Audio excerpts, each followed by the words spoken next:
Baik, Assalamualaikum warahmatullahi wabarakatuh. Pada kuliah minggu ini, seharusnya pada materi setelah skenario pertama pentest kemarin, itu dilanjut dengan pentest 2. Tapi karena minggu depan kita sudah masuk ke minggu UTS, maka saya sampaikan dulu materi tentang kriptografi ya, dasar kriptografi, yaitu menyangkut enkripsi dan dekripsi. Kemudian nanti Anda pahami dasarnya, kemudian nanti untuk UTS Anda implementasikan. Saya punya modul untuk implementasi simetrik kriptografi, kemudian nanti tugas Anda selain implementasi itu nambah satu lagi, bikin program atau aplikasi yang mengimplementasikan tentang teknik kriptografi. Kemudian nanti untuk skenario 2 pentest itu bisa kita lanjut setelah UTS. Jadi skenario yang kemarin tuh jangan dihapus ya. Nah, yang pertama kemarin ada OpenFast, meta exploitable sama kalinya kemarin jangan dihapus. Itu nanti kita detailkan lagi di materi pentest kedua. Oke, saya masuk ke materi yaitu tentang enkripsi dan dekripsi. Jadi tentang kriptografi sendiri itu adalah ilmu atau seni untuk menjaga pesan agar aman. Kripto itu berarti secret ya, atau rahasia, kemudian grafi itu writing atau tulisan. Untuk pelakunya itu disebut kriptografer. Kemudian di sini sebuah algoritma kriptografik itu disebut cipher. Ya. Kemudian kalau enkripsi sendiri itu intinya adalah proses yang dilakukan untuk mengamankan sebuah pesan atau plain text ya. Jadi pesan aslinya itu plain text, itu kemudian nanti di enkripsi sedemikian rupa jadi pesan yang tidak mudah dibaca atau yang sudah diamankan. Jadi nanti berkaitan sama proses yang lain yaitu dekripsi. Ya. Ada encrypt, ada decrypt ya. Kemudian untuk selanjutnya, jadi ciphertext tadi ya, kalau sudah di-encrypt itu menjadi sebutannya itu ciphertext, yaitu pesan yang sudah tidak dapat dibaca dengan mudah. Ya. Kemudian agar nanti bisa dibaca ya di sisi penerima, ya, itu harus di-decrypt. Jadi kalau decrypt itu ya proses sebaliknya, yang mengubah dari ciphertext menjadi plain text.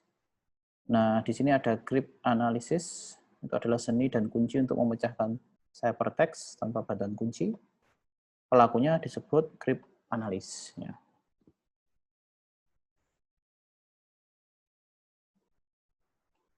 Pada kriptografi ya, teknik kriptografi itu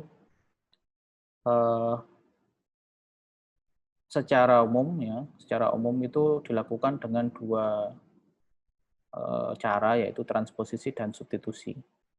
Kalau transposisi itu seperti apa?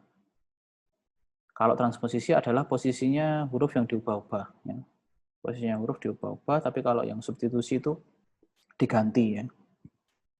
Nah, nanti ada contoh misalkan Caesar cipher itu digantikan dengan huruf lain. Misalkan kalau Caesar cipher itu prinsipnya 3 ya, digeser shifting 3 gitu ya.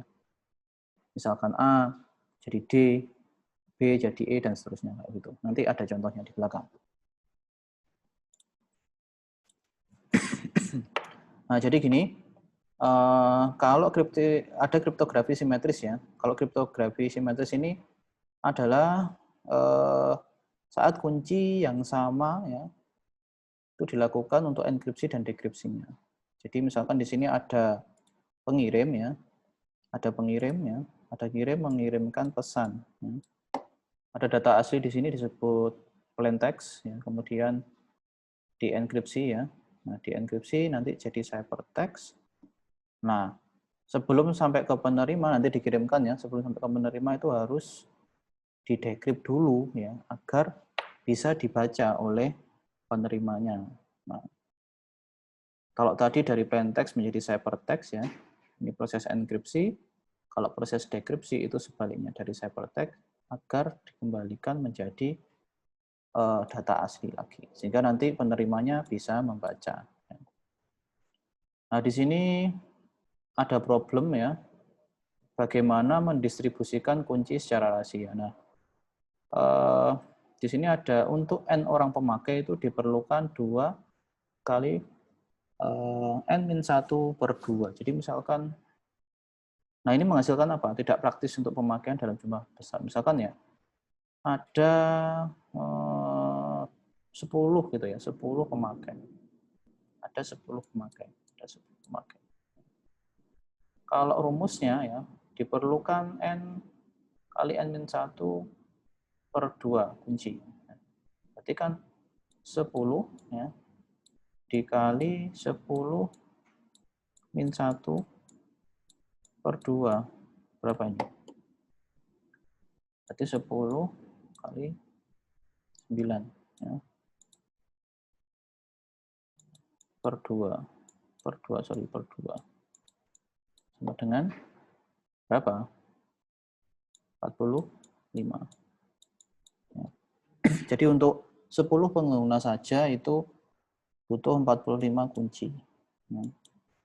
Bayangkan kalau penggunanya ada 100 itu berapa? Berarti 100 dikali 99 ya, 9.900 bagi 2. Banyak, 4.000 sekian ya. Nah, maka tidak praktis ya. Kemudian ada yang asimetris. Asimetris itu adalah saat kunci enkripsi itu tidak sama dengan kunci dekripsinya. Nah, kedua kunci ini dibuat oleh penerima data. Nah, kalau saat proses enkripsi itu menggunakan public key, saat dekripsi itu menggunakan private key. Nah, perbedaannya itu. Kalau yang asimetris. Ada juga yang hybrid ya, ada juga yang hybrid. Hybrid itu menggabungkan keduanya. Jadi menggabungkan antara yang simetris dan asimetris ya. Artinya kalau hybrid ini bisa mendapatkan kelebihan dari kedua metodenya ini. Jadi di sini misalkan untuk kunci sesinya itu menggunakan kunci sesi yang sama, tapi kalau di proses dekripsinya itu menggunakan public key, misalkan kayak gitu tadi. Menggabungkan antara asimetris dan simetris. Nah, kenapa kok penting ya adanya kriptografi ini? Maka tadi ada yang namanya public key sama private key. Maka infrastruktur kunci publik ini atau key ini penting ya. Jadi untuk pengamanan komunikasi data untuk keperluan publik misalkan transfer data antar institusi ya, atau dari individu ke institusi atau individu ke individu. Ya. Di mana di situ misalkan kita melewati jaringan yang kompleks, penggunanya macam-macam kayak gitu ya. Kemudian komponennya apa? Itu ada digital signature ya, ada certificate authority. Digital signature itu untuk menjamin ya keaslian dokumen digital yang dikirim. Kemudian otoritas sertifikatnya itu lembaga yang mengeluarkan sertifikat digital. Mengapa diperlukan? Ya karena saat ini transaksi elektronik itu berkembang dengan cepat ya. Berkembangnya aplikasi mobile ya. Kemudian berkembangnya aplikasi web service ya, atau yang memanfaatkan web service ya. Di situ tentunya security itu ya penting ya, memegang peranan yang penting. Misalkan beberapa tahun yang lalu ada kasus klik BCA ya, yang bikin phishing gitu ya, yang meniru menyerupai alamatnya diserupakan ya, Kemudian dia seolah-olah menyerupai yang asli, kemudian nanti digunakan untuk mendapatkan data-data dari nasabahnya. Atau mungkin kasus lain ya, kasus lain yang memanfaatkan celah keamanan jaringan ini. Banyak sekarang ini ya.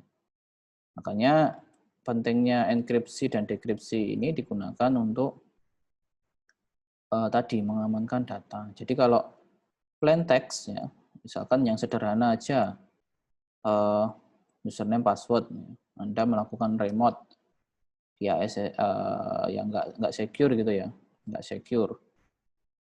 Nah itu kalau misalkan FTP yang nggak secure ya, transfer data ya, transfer protokol FTP kalau yang tidak secure, plain text itu kalau di sniffing ya itu nanti kelihatan ya, username password Anda plain text, tapi kalau sudah di enkripsi paling tidak itu sudah levelnya naik, artinya ya yang ditransfer itu bukan, yang dikomunikasikan, yang ditransfer itu bukan plain text-nya lagi, tapi yang teks yang sudah dienkripsi.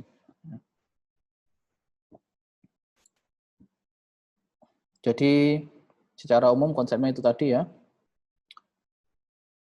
ada enkripsi, ada dekripsi ya, dari plain text, ini sender ya, ini sender, ini pengirim, sender ya, ini atau source, ini destinasinya ya. Nah, ini source destinasinya. Jadi dari plain text dienkripsi nanti jadi ciphertext ya, ini yang sudah terenkripsi ya, bukan bentuk yang asli ya. Caranya bisa tadi transposisi atau substitusi ya. Sudah dienkripsi nanti agar bisa dibaca oleh destinasinya atau receivernya itu harus di decrypt dulu. Nah, kalau secara matematis fungsinya itu dapat ditulis dengan E ya. E dalam kurung M sama dengan C. C-nya itu apa? M-nya itu apa? Nah, E-nya itu apa? Nah, E itu enkripsi ya. Yang di-encrypt apa? Plain text-nya. Nah, enkripsi ini yang di plain text ini apa? Plain text-nya ini. Ya. Nah, kemudian jadi E enkripsi message, jadinya apa? Jadinya ciphertext-nya ini C. Kalau dibalik ya, dekripsi itu gimana? Dekripsi itu yang didekrypt ya, yang didekrypt apa? Nah, ini yang didekrypt ciphertext-nya. Nanti jadi plain text. Kembali ke file aslinya itu. Nah, contoh ya, contoh mungkin kalau Anda bayangkan ya enkripsi itu seperti apa sih? Mungkin kalau Anda sudah pernah pakai SSH ya pakai putih atau mungkin pakai langsung di native Linux SSH ke IP tertentu ya. Misalkan kalau di Linux itu formatnya adalah SSH spasi user spasi add IP gitu ya. Misalkan SSH root add IP-nya berapa. Nah, itu sebenarnya Anda sudah mengimplementasikan atau menggunakan proses enkripsi tadi ya. Nah, contoh lain misalkan di email ya. Di email ya, itu ada PGP ya, Pretty Good Privacy ya. Itu menambahkan digital signature ya. Atau tadi ya, contoh SSH tadi, koneksi SSH. Atau misalkan menggunakan, kalau di Windows biasanya menggunakan putih ya. Masukkan IP-nya, portnya 22, gitu. Ada kelemahan tapi ya, situ penanganan yang salah atau kesalahan manusia ya. Kemudian kekurangan dalam cyber itu sendiri, teknik yang digunakan ya untuk mengenkripsi. Nah, nanti ada banyak, mungkin Anda bisa mengimplementasikannya salah satu ya untuk tugas UTS-nya. Atau serangan brute force ya, brute force itu menebak password misalkan ya. Punya database password, nanti dicoba untuk dicocokkan. Oke, kita nanti saya sambung ke bagian kedua tentang teknik dasar kriptografi. Ya.